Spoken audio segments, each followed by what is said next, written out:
Every once in a while, we come across a world so fully realized, it becomes a household name here in the studio. German Nights is one such world.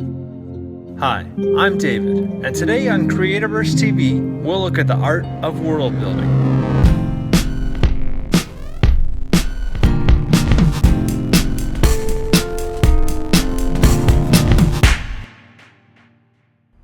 For well over a year, a group of friends from Germany have been pouring thousands of hours into bringing their vision to life in Creativerse.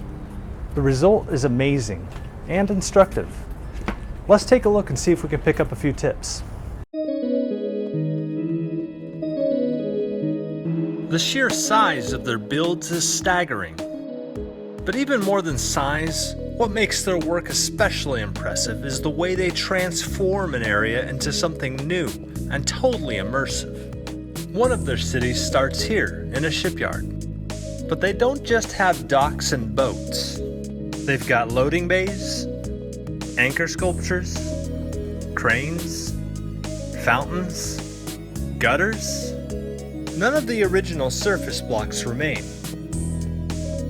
As we move deeper into the city, notice how seamless the transition is to a charming town center. That seamlessness continues through the entire city, and despite a wide variety of buildings, everything feels like it belongs.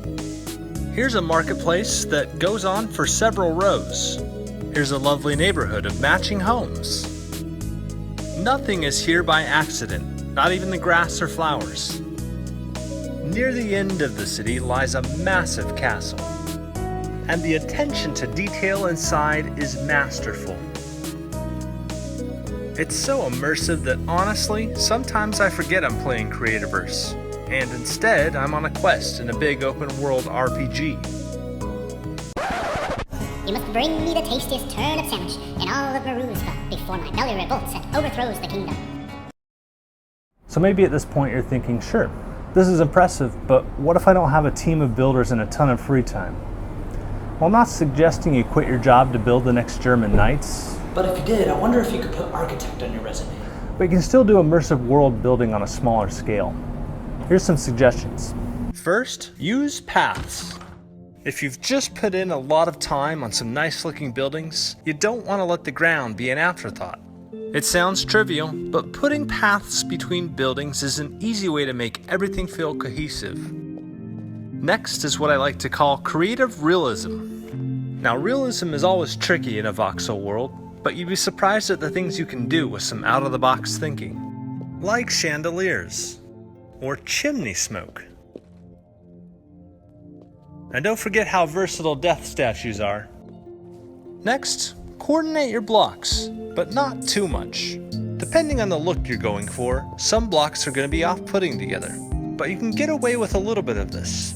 This house stands out with its flashy use of Drago blocks, but notice how they're tempered nicely with weathered wood wall framing. And if you look at the house next door, you can see it's framed similarly with another kind of dark brown wood.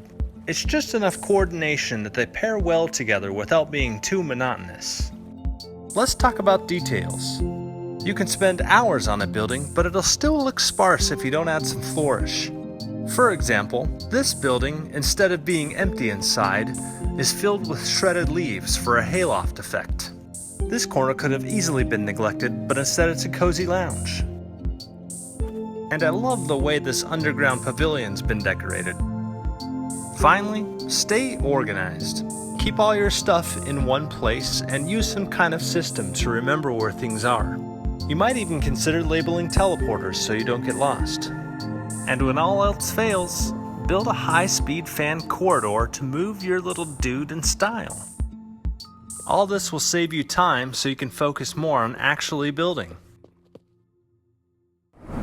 Well, that's it for today. But if any of you have any worlds you're proud of, post some screenshots on our Facebook or Twitter, and maybe you'll be on the next episode of Creativerse TV. Okay, sure. What about taming the other guys like Leafy or Pigsy?